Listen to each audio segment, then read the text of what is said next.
Hello बच्चों। तो हम लोग आ गए हैं अपने वीडियो के नेक्स्ट सेक्शन में, जिसमें हम लोग पढ़ेंगे नेक्स्ट चैप्टर। और ध्यान से देखिए, हमारे चैप्टर का नाम क्या है? Is matter around us pure? क्या हमारे चारों तरफ का जो मैटर है वो प्योर है? तो इसमें आप दो बातें पकड़ेंगे, एक मैटर और एक प्योर। मैटर और प्योर में डिफरेंसेस सीखना है और इनके बारे में बहुत सारी हमको बातें जाननी है। तो चूंकि चैप्टर मैटर है तो इसका पहला वाला भी चैप्टर मैटर था, तो उसमें मैटर के बारे में हम लोग बहुत कुछ जानते हैं। वही घिसी पीटी डिफिनीशन थी कि anything which occupy space and mass are called matter.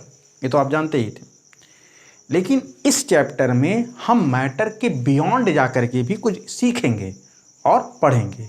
जैसे अगर हम मैटर को क्लासीफाई ही कर दें तो जैसे आपको पता था, मैटर नेचर के तीन स्टेट में मिलता है, सॉलिड, लिक्विड, गैस।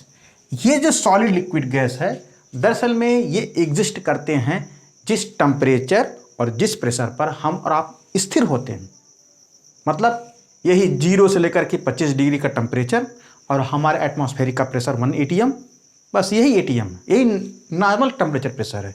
और इस कंडीशन में मैटर का जो भी स्टेट एग्जिस्ट करता है वो केवल तीन ही हैं। कौन कौन? Solid, liquid, gas. आपने सॉलिड में देखा होगा एक पत्थर का टुकड़ा देखा होगा, आपने लिक्विड में अपने घर का पानी देखा होगा, और आपने गैस में तो हमारे सराउंडिंग में बहुत सारी गैसें हैं उनको देखा होगा, धुआं निकलते देखा होगा, पानी को भाप बनते हुए देखा होगा। ये सब मैटर के केवल तीन स्टेट को एक्सप्रेस करते हैं। वो भी किन कंडीशन में? नॉर्मल टेम्परेचर प्रेशर, यानी जिस टेम्परेचर और जिस प्रेशर पर हम और आप निवास करते हैं, स्थिर होते हैं, ये वो टेम्परेचर। लेकिन अब आपका ध्यान गया कि सर जी आप लिखे हैं तीन और दो अलग से ही बता रहे हैं। तो यही तो है हमारा आज का अगला टॉपिक कि हम इन दो मैटर के दो नए स्टेट के बारे में जानें। तो याद रखिएगा, मैटर की दो state, plasma and Bose-Einstein condensate, ये दो नए स्टेट हैं। और इसको नए स्टेट क्यों कहा गया? क्योंकि इनको इनकी डिस्कवरी के बाद डिस्कवर किया गया। और ये मैटर के ऐसे दो स्टेट हैं जो बहुत ही एक्सट्रीम कंडीशन पर स्थित होते हैं। मतलब नॉर्मल टेम्परेचर प्रेशर पे आपको नहीं मिलेगा, बल्कि ये आपको बहुत ही हाई टेम्परेचर, हाई प्रेशर या फिर बहुत लो टेम्परेचर और लो प्रेशर पे एग्जिस्ट करता है। तो चलिए, उनमें से जो सबसे पहला वर्ड आता है प्लाज्मा। प्लाज्मा जो वर्ड है ये कहीं ना कहीं आपको बायोलॉजी से, साइटोप्लाज्म से मिलता जुलता दिखाई देता है, लेकिन नहीं बच्चों। Plasma is a totally word that are related to the physics. ये फिजिक्स से रिलेट करता है। अब आप कहेंगे सर जी फिजिक्स क्या होता है? फिजिक्स वही जो आप लोगों ने मेजरमेंट, यूनिट, एटम्स, न्यूक्लियन, इनके बारे में आपने जो कुछ थोड़ा बहुत पढ़ा था, फोर्सेस के बारे में पढ़ा था। तो अब आपको क्वेश्चन है कि आखिर इस प्लाज्मा को हम फिजिक्स से कैसे रिलेट करेंगे? तो देखिए, हम सभी जानते हैं दुनिया में सब मैटर किससे मिलकर बना होता है? एटम से मिलकर बना होता है। और एटम किससे मिलकर बना होता है? इलेक्ट्रॉन, प्रोटॉन और न्यूट्रॉन से मिलकर बना होता है। और इन्हीं तीन पार्टिकल को हम लोग क्या कहते हैं? फंडामेंटल्स पार्टिकल कहते हैं। तो जब ये तीन एलिमेंट्स फंडामेंटल पार्टिकल कहलाते हैं, तो हम सभी जानते हैं अगर एक एटम का स्ट्रक्चर हम ड्रॉ करें तो हम सभी जानते हैं कि हर एटम के सेंटर में क्या होता है? न्यूक्लियस, जिसको हम लोग क्या कहते हैं? प्रोटॉन कहते हैं। और उसके बाहर नाचता हुआ निगेटिव चार्ज का एक पार्टिकल कौन होता है? इलेक्ट्रॉन। तो यही एटम का निश्चित प्रारूप है जो हमारे और आपके इस सराउंडिंग में प्रेजेंट होता है। लेकिन जब इसी मैटर को प्लाज्मा में कन्वर्ट करना होता है तो सबसे पहले हमें इस इलेक्ट्रॉन को निकालना होता है। यानी अब क्वेश्चन है, देखिए ये इस मैटर से ये इलेक्ट्रॉन निकलेगा कैसे? अब आपके पास तो कोई चिमटी तो है नहीं कि डाला और खट से निकाल लिया, क्योंकि एटम तो बहुत छोटा होता है। आपकी चिमटी ही असंख्य एटम से मिलकर बनी होती है, तो ये निकलेगा कैसे? तो इस मैटर को हमको गर्म करना पड़ेगा, कंडीशन एक्सट्रीम करनी पड़ेगी। और गर्म करते करते करते करते वो टेम्परेचर करीब 1 करोड़ डिग्री सेंटीग्रेड तक ले जाना पड़ेगा आपको। और आपको पता है बच्चों, 1 करोड़ डिग्री सेंटीग्रेड वो कौन सा टेम्परेचर है? 1 करोड़ डिग्री सेंटीग्रेड वो टेम्परेचर है कि आपके अर्थ पे हार्डेस्ट से हार्डेस्ट मेटल हार्ड से हार्डेस्ट मेटल पिघल करके गैस में कन्वर्ट हो जाएगा। पिघल करके किस में कन्वर्ट हो जाएगा? गैस में कन्वर्ट हो। और जब वो पिघला हुआ मेटल गैस में कन्वर्ट होगा तब वो इस अवस्था में होगा और उस कंडीशन में उसको इतना गर्म करे कि ये इलेक्ट्रॉन उस एटम को छोड़ दे, तो आपको एक ऐसा एटम मिलेगा, आपको एक ऐसा एटम मिलेगा या ऐसे एटम्स का समूह मिलेगा जो अपने सभी इलेक्ट्रॉन को क्या कर चुका है? लॉस्ट कर चुका है। और अगर वो अपने सभी एटम को लॉस्ट कर चुका है तो ऐसे एटम की कलेक्टिव फॉर्म को ही हम लोग तब क्या कहते हैं? प्लाज्मा कहते हैं। अब आपसे मेरा क्वेश्चन होगा कि अगर किसी एटम से सारे इलेक्ट्रॉन्स निकल जाएं तो एटम के पास बचेगा क्या? तो आपके पास केवल आंसर होगा प्रोटॉन और न्यूट्रॉन, यही दो बचेंगे। और इन्हीं प्रोटॉन और न्यूट्रॉन को ही केमिस्ट्री में एक वर्ड दिया गया है जिसका नाम है न्यूक्लियॉन। क्या नाम दिया गया है? न्यूक्लियॉन, मतलब प्रोटॉन और न्यूट्रॉन। बात समझ में आई बच्चों? तो अब हमारा जो मैटर जिसके अंदर केवल प्रोटॉन और न्यूट्रॉन है, और वो सोचिए कौन से टेम्परेचर पे एग्जिस्ट कर रहा है? 1 करोड़ डिग्री सेंटीग्रेड पे। और जब 1 करोड़ डिग्री सेंटीग्रेड पे वो प्रोटॉन और न्यूट्रॉन जब एग्जिस्ट करेंगे, दो प्रोटॉनों के बीच में जबरदस्त रिपल्सन लगेगा। और ये रिपल्सन इतना जबरदस्त होगा कि हमें उस रिपल्सन को मेंटेन करने के लिए एक्स्ट्रा प्रेशर देना होगा। और जब हम उसको इतना एक्स्ट्रा प्रेशर देंगे कि दो न्यूक्लियन एक दूसरे के काफ़ी क्लोजर में हों, तो ऐसा स्टेट क्या कहलाएगा? प्लाज्मा कहलाएगा। तो आपके मन में क्वेश्चन होगा कि सर क्या हम 1 करोड़ डिग्री सेंटीग्रेड टेम्परेचर पैदा कर सकते हैं? तो सीधे सीधे आंसर होगा बेटा कभी नहीं। तो फिर आप कहेंगे सर जब 1 करोड़ डिग्री सेंटीग्रेड टेम्परेचर हम नहीं पैदा कर सकते तो आपका मैटर भी क्या होगा? एक हाइपोथेटिकल है, कल्पना है, जैसे बैठ कर हम सोच के सपना ऐसा हो जाए वैसा हो जाए। तो बच्चों ये बता दूं, ये स्टेट ऑफ मैटर कल्पना नहीं है, बल्कि ये स्टेट ऑफ मैटर एग्जिस्ट करता है। भले ही आपके अर्थ पे ना करता हो, लेकिन कहीं सोलर सिस्टम में कहीं तो करता है। और हम बता दें वो कहाँ करता है? आप जब सुबह उठिए और भगवान सूर्य को देखिए तो आपको वो लाल लाल एक गेंद के रूप में दिखाई देगा। और वो जिस लाल लाल गेंद का जो जिस मैटर से बना है बच्चों, ये मैटर क्या कहलाएगा? प्लाज्मा। और ये टेम्परेचर और प्रेशर केवल कहाँ मौजूद हो सकता है? सूर्य पे। और हम सभी जानते हैं सूर्य का टेम्परेचर कितना है? 1 करोड़ डिग्री सेल्सियस। तो प्लाज्मा की डिफिनीशन बन गई। क्या लिखा है? व्हेन मैटर, कोई भी matter is heated at a very high temperature, जब हम किसी मैटर को बहुत ज्यादा मात्रा में क्या करें? गर्म कर देते हैं। और वो टेम्परेचर कितना होना चाहिए? 1 करोड़ डिग्री सेल्सियस के टेम्परेचर पे जब गर्म करते हैं और एक्सट्रीम हाई प्रेशर लगाते हैं तो उस मैटर के सभी इलेक्ट्रॉन क्या हो जाते हैं? रिमूव हो जाते हैं। All electrons are removed from the atom. और जब किसी भी एटम से सारे इलेक्ट्रॉन रिमूव हो जाते हैं तो बचेगा क्या? Only nucleons are remain. तो केवल न्यूक्लियॉन ही क्या होंगे? बचेंगे। तो such an state is exist at high temperature and pressure are called plasma. इसका एग्जांपल आप क्या लिखेंगे? सूरज। Is it clear? चलिए अब हम लोग पढ़ते हैं अपने अगले टॉपिक पर जिसका नाम है बोस आइंस्टीन कंडेंसेट।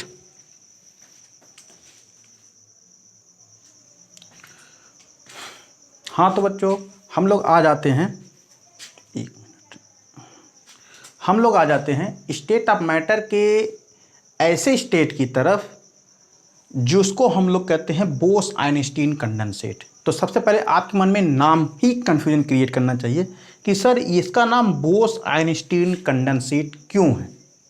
तो आपको ये जान करके थोड़ा सा प्राउड फील होना चाहिए कि इस स्टेट ऑफ मैटर में एक साइंटिस्ट का नाम सबसे ही रिस्पेक्टफुली लिया जाता है। उनका नाम था डॉक्टर सत्येंद्र नाथ बोस। इनको भारत का आइंस्टीन ही कहा जाता है। और सत्येंद्र नाथ बोस ने एक थीसिस लिखी थी जिसमें उन्होंने कहा था कि मैटर के एक्सट्रीम लो टेम्परेचर पर जब हम मैटर को इतना ठंडा कर दें कि उसके इलेक्ट्रॉनों का मोशन भी रुक जाए तो मैटर इतना कंडेंस हो जाएगा, चाहे भले वो गैसेस स्टेट ही क्यों ना हो, कि उस गैसेस स्टेट से अगर इलेक्ट्रिसिटी एवं लाइट पास की जा सके और लाइट की स्पीड क्या हो जाए, एकदम स्लो हो जाए, तो such an state of matter which are existing at very extreme conditions are called Bose Einstein condensate. तो जब सबसे पहले उन्होंने ये अपनी थीसिस लिखी थी तो लोगों ने विश्वास नहीं किया। क्यों नहीं किया? ऐसा इसलिए नहीं किया गया क्योंकि उस वक्त लोगों का ये विश्वास था कि लाइट की वेलोसिटी दुनिया की सबसे फास्टेस्ट वेलोसिटी है, और अगर दुनिया की वो सबसे फास्टेस्ट वेलोसिटी है तो उस वेलोसिटी को कभी कंट्रोल नहीं किया जा सकता या ना कभी स्लो किया जा सकता है। यानी उन्होंने लाइट को उन्होंने क्या मान लिया था, कांस्टेंट मान लिया था। तो एल्बर्ट आइंस्टीन ने ये थ्योरी दी थी और उस वक्त एल्बर्ट आइंस्टीन का दुनिया में सबसे ज़्यादा नाम और चर्चा था। तो ऐसे कंडीशन में एक इंडियन साइंटिस्ट जब ये थीसिस प्रस्तुत करता है जो एल्बर्ट आइंस्टीन की थीसिस के अपोज में चला जाता है, तो दुनिया उनके ऊपर क्या करने लगती है, हंसने लगती है। तो गुस्से में आकर के सत्येंद्र नाथ बोस ने उस रिसर्च को सबमिट कर दिया एल्बर्ट आइंस्टीन के पास, और जब एल्बर्ट आइंस्टीन ने इनके मैथमेटिक इक्वेशंस और सब दुनिया भर के रिसर्च को जब उन्होंने देखा, तब उन्होंने कहा नहीं, मैं अप्रूव करता हूं कि बोस का ये स्टेट ऑफ मैटर जरूर एग्जिस्ट करेगा। और तब उनके उस थीसिस पेपर पर एल्बर्ट आइंस्टीन ने साइन कर दिया था, और इसी वजह से उस स्टेट ऑफ मैटर को एक ने बनाया और दूसरे ने अप्रूव किया, तब दोनों के नाम को जोड़ करके बताया गया बोस-आइंस्टीन कंडेंसेट। तो ये स्टेट क्या कहता है कि व्हेन मैटर, अगर वो गैस हो, is cooled eight extreme low temperature, अगर कोई गैस है और उसको इतना ठंडा करें, हम सभी जानते हैं कि जब गैस मॉलिक्यूल को ठंडा करते हैं तो एक दूसरे से काफ़ी क्लोजर आ जाते हैं। आपके घर का एलपीजी इसका सबसे अच्छा एग्जाम्पल है कि जब हम उसको ठंडा करके कंप्रेस करते हैं तो वो एक दूसरे के काफ़ी क्लोजर आकर के किस में कन्वर्ट हो जाते हैं, लिक्विड में कन्वर्ट हो जाते हैं। अब कह रहा है कि ऐसे कंडीशन में अगर आप टेम्परेचर कम कर रहे हैं, कितना कम कर रही हैं, 0 डिग्री केल्विन। याद करिए बच्चों, इसके पिछले वाले चैप्टर में हमने पढ़ा था कि जब टेम्परेचर T = 0 डिग्री सेल्सियस होता है तब उस वक्त उसका टेम्परेचर केल्विन टेम्परेचर में यानी एब्सोल्यूट टेम्परेचर में कितना होता है, 273 केल्विन होता है। सोचिए 0 डिग्री सेल्सियस पर हम लोगों की हालत कितनी खराब होती है, उस वक्त भी केल्विन टेम्परेचर का वो तापमान कितना होता है, 273 केल्विन। यानी ये वो टेम्परेचर है जो मॉलिक्यूलर एक्टिविटी, बायोलॉजिकल एक्टिविटी को परफॉर्म करने के लिए वो एनर्जी देता रहता है। यानी इलेक्ट्रॉन अगर न्यूक्लियस के चारों तरफ घूम रहा है तो उस इलेक्ट्रॉन को न्यूक्लियस के चारों तरफ घूमने के लिए जो काइनेटिक एनर्जी मिलती है वो इसी से मिलती होगी। तो एल्बर्ट आइंस्टाइन बोस ने कहा था कि अगर हम ये टेम्परेचर भी 0 कर दें तो उन्होंने कहा ये भी सिचुएशन होती है कि घूमता हुआ इलेक्ट्रॉन न्यूक्लियस में रुक जाए, और अगर घूमता हुआ इलेक्ट्रॉन न्यूक्लियस में रुक जाएगा, एटम के चारों तरफ रुक जाएगा, तो वो एटम फ्रीज स्टेट में चला जाएगा, जिसको हम एकदम एब्सोल्यूट स्टेट कहते हैं। तो ऐसे कंडीशन में लाइट जब उससे पास होती है, तो लाइट है क्या, एक्चुअली एक एनर्जी।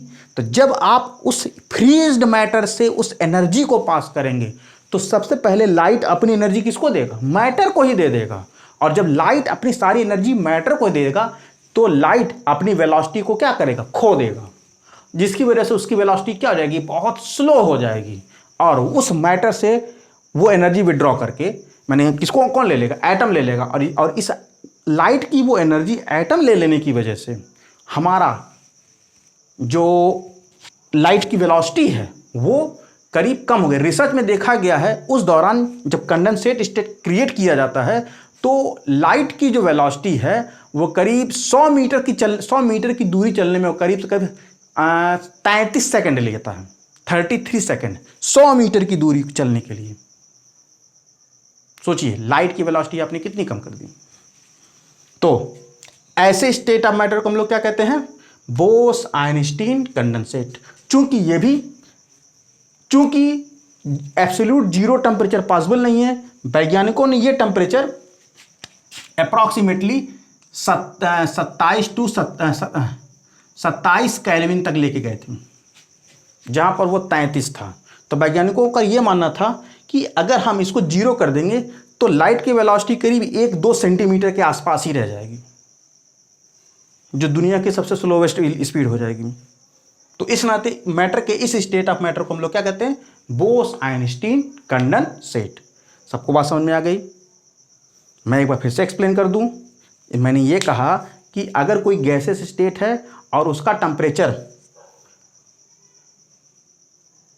27 डिग्री सेल्सियस, मतलब अगर आप कम करना चाहें तो आप इसको कह दें -27, उससे भी कम है बेटा, बहुत कम है, -100 डिग्री सेल्सियस के नीचे। तो ऐसे कंडीशन में मैटर सब जम जाएंगे, और जम जाएंगे तो इलेक्ट्रॉन का मोशन भी रुक जाएगा।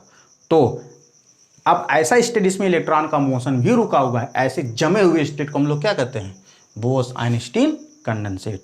और इस जमे हुए मैटर से अगर वो ट्रांसपेरेंट है, अगर लाइट को पास करेंगे तो लाइट की वेलोसिटी क्या हो जाएगी, स्लो हो जाएगी। समझ में आया सब लोगों को? चलिए अब हम लोग चलते हैं अपने अगले टॉपिक की तरफ।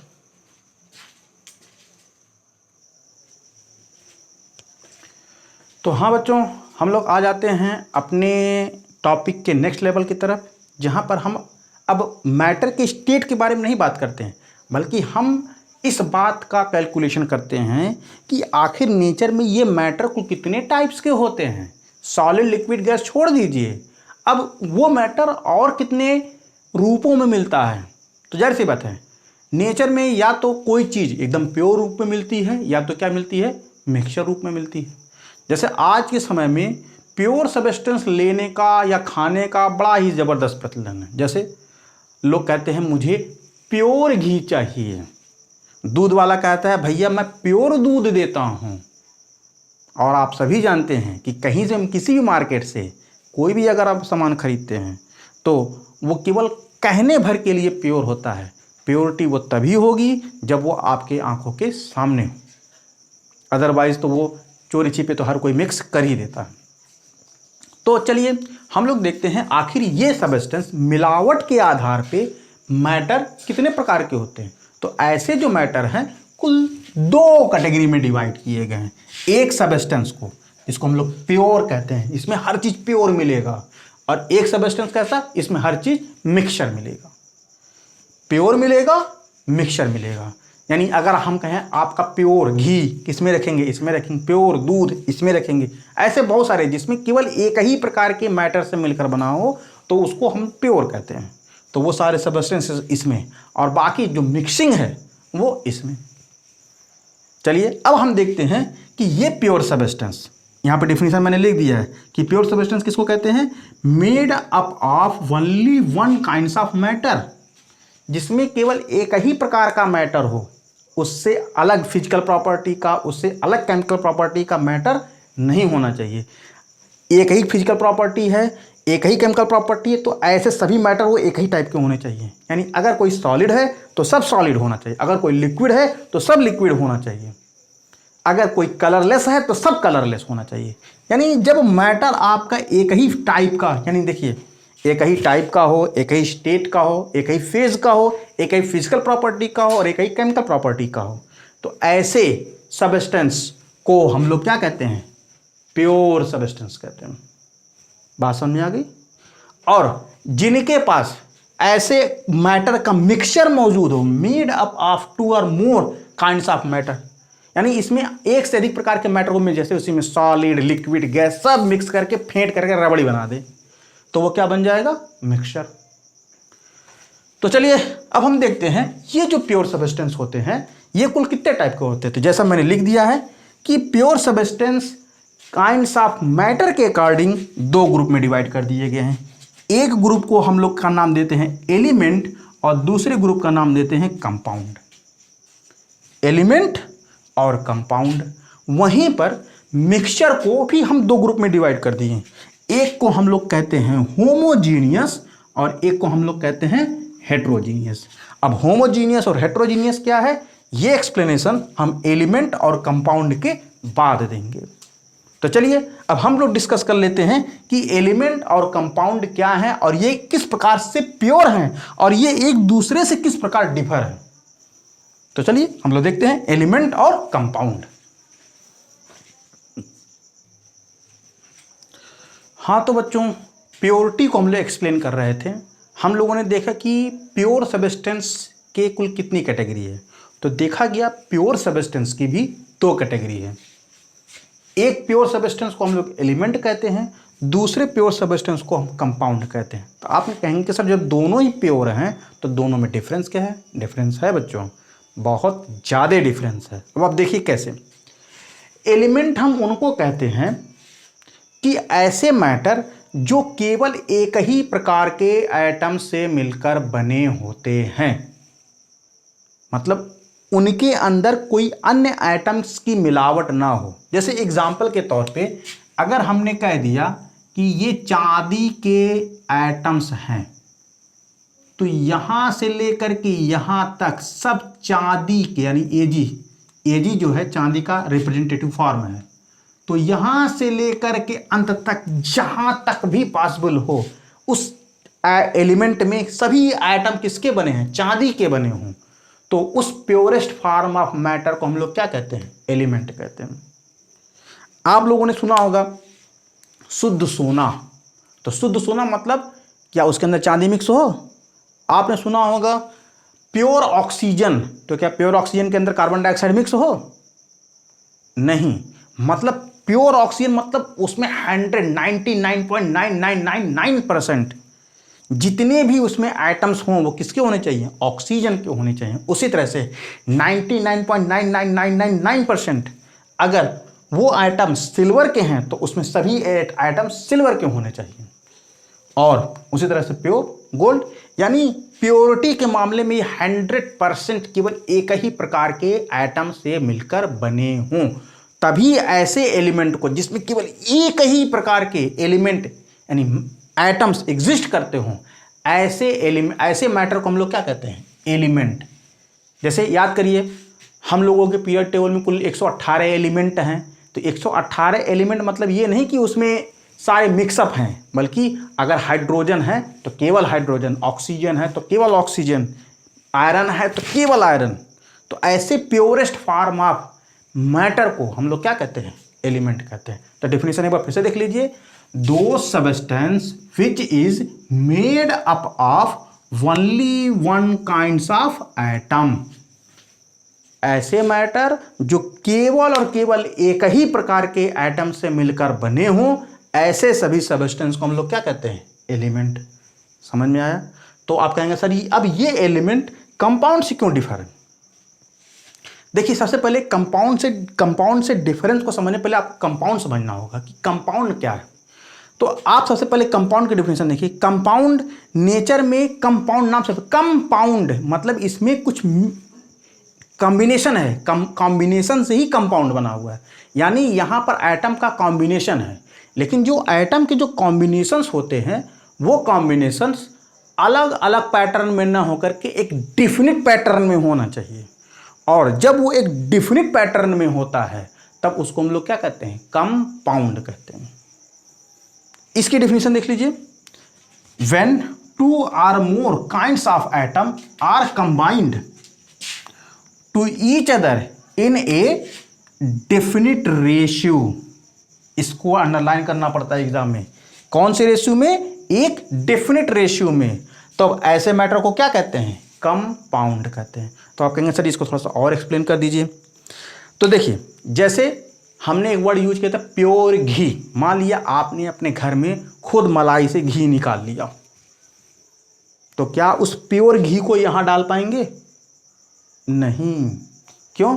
क्योंकि आपका घी का जो कॉन्स्टिट्यूएंट होता है वो कार्बन, हाइड्रोजन और ऑक्सीजन के से मिलने से बनता है। यानी अगर आप उस घी में देखेंगे तो कार्बन, हाइड्रोजन, ऑक्सीजन 3 प्रकार के आइटम हैं। बात समझ में? वो एक ही प्रकार के आइटम नहीं है, बल्कि कितने प्रकार के? 3 प्रकार के आइटम हैं। तो जब ऐसे आइटम जो एक डिफिनिट रेशियो में कंबाइन होकर के एक नया मैटर का फॉर्मेशन करते हैं तो उनको हम लोग क्या कहते हैं? कंपाउंड। और मैं आपको समझाने के लिए सबसे ईजीएस्ट एग्जांपल देता हूं, जैसे H2O, पानी। आप सभी जानते हैं, हम सभी जानते हैं पानी का निर्माण कब होगा? जब 2 हाइड्रोजन और 1 ऑक्सीजन कंबाइन करेंगे। अगर कॉम्बिनेशन में 2 और 1 का रेशियो जरा सा भी बिगड़ा, 2 और 1 का रेशियो जरा सा भी बिगड़ा तो मैटर अपनी प्रॉपर्टी खो देगा। हम सभी जानते हैं हमारे इस अर्थ पे जीवनदायिनी है क्या? पानी। पानी बिना हम सब मर जाएंगे, लेकिन अगर वो पानी अपना फार्मूला बदल ले और हम उस बदले हुए फार्मूले को अगर पिए तो क्या जिंदा रहेंगे? आइए हम दिखाते हैं। यहाँ पर देखिए, पानी का फार्मूला है H2O, यानी 2 हाइड्रोजन और 1 ऑक्सीजन के मिलने से क्या बनता है? पानी। लेकिन नेचर में अगर ये रेशियो बिगड़ जाए, यानी H2O2 हो जाए, तो ये एक नया कंपाउंड बनता है। इसको हम लोग कहते हैं हाइड्रोजन परऑक्साइड। अब आप कहेंगे सर ये क्या सब्सटेंस क्या है? आप लोग डॉक्टर से कभी या डॉक्टर के डिस्पेंसरी में कभी गए होंगे या डॉक्टर को कभी कोई इलाज करते हुए देखे होंगे, तो आपने देखा होगा कि डॉक्टर कुछ लोगों की कान में एक विशेष प्रकार की लिक्विड डालते हैं, और जब वो लिक्विड उसके कान में डालते हैं तो उसके कान से कुल जितना कचरा होता है वो सब बजबजा के बाहर आ जाता है। तो वो जिस लिक्विड को उसके कान में डालते हैं, उस लिक्विड का फार्मूला है क्या है? Hydrogen peroxide. और मार्केट में ये लिक्विड किस नाम से बिकता है? हाइड्रोजन के नाम से बिकता है। तो अब आप बताइए, पानी पी के जिंदा रह सकते हैं, यानी उसमें भी हाइड्रोजन और ऑक्सीजन है और इसमें भी हाइड्रोजन और ऑक्सीजन है, क्या हाइड्रोजन परऑक्साइड पी के जिंदा रह सकते हैं? नहीं रह सकते, क्योंकि जैसे हाइड्रोजन परऑक्साइड का एक बूंद अंदर गया, वैसे ही आत्मा परमात्मा में विलीन हो जाएगी। उसी तरह से CO2, carbon dioxide. Carbon dioxide C यानी कार्बन 1 और ऑक्सीजन 2 रेशियो मिलते तो ये गैस हैं, लेकिन जब वो C2O4 के रूप में मिलते हैं तब ये सॉलिड हो जाते हैं, तब ये ऑक्सलेट हो जाते हैं। अंतर है। उसी तरह से ग्लूकोज C6H12O6 क्या है? चीनी, ग्लूकोज का फार्मूला है। और वहीं पर वही कार्बन, वही हाइड्रोजन, वही ऑक्सीजन का रेशियो अगर बिगड़ जाए, यानी C2H5OH हो जाए, तब यहाँ पर ऐसे सब्सटेंस का निर्माण होता है, इसको हम लोग अल्कोहल कहते हैं। और ये अल्कोहल आप लोगों ने देखा होगा, जो पीता है नदी नाले गढ़े में अक्सर करके मिला रहता है। तो देखिए, चीनी और अल्कोहल की प्रॉपर्टी अलग अलग हो जाती है, कार्बन डाइऑक्साइड और ऑक्सलेट की प्रॉपर्टी अलग हो जाती है, हाइड्रोजन परऑक्साइड और वाटर की प्रॉपर्टी अलग हो जाती है, लेकिन एलिमेंट सब वही रहते हैं, लेकिन रेशियो बदल जाते हैं। तो यानी कंपाउंड की डेफिनेशन क्या होगी? When 2 or more kinds of atom are combined in a definite ratio are called compound। यानी जब 2 या 2 से अधिक प्रकार के एटम एक निश्चित रेशियो में कंबाइन करते हैं तो उसका नाम क्या होता है? कंपाउंड होता है। तो ये है एलिमेंट और कंपाउंड में डिफरेंस। यानी आपका जो घी है वो क्या है? कंपाउंड है। और आपका ऑक्सीजन क्या है? एलिमेंट है। आपका गोल्ड एलिमेंट है, आपका सिल्वर एलिमेंट है। लेकिन आपका पानी कंपाउंड है, आपका घी कंपाउंड है, आपका दूध कंपाउंड है। तो ये सब एलिमेंट और कंपाउंड के डिफरेंसेस हो जाते हैं।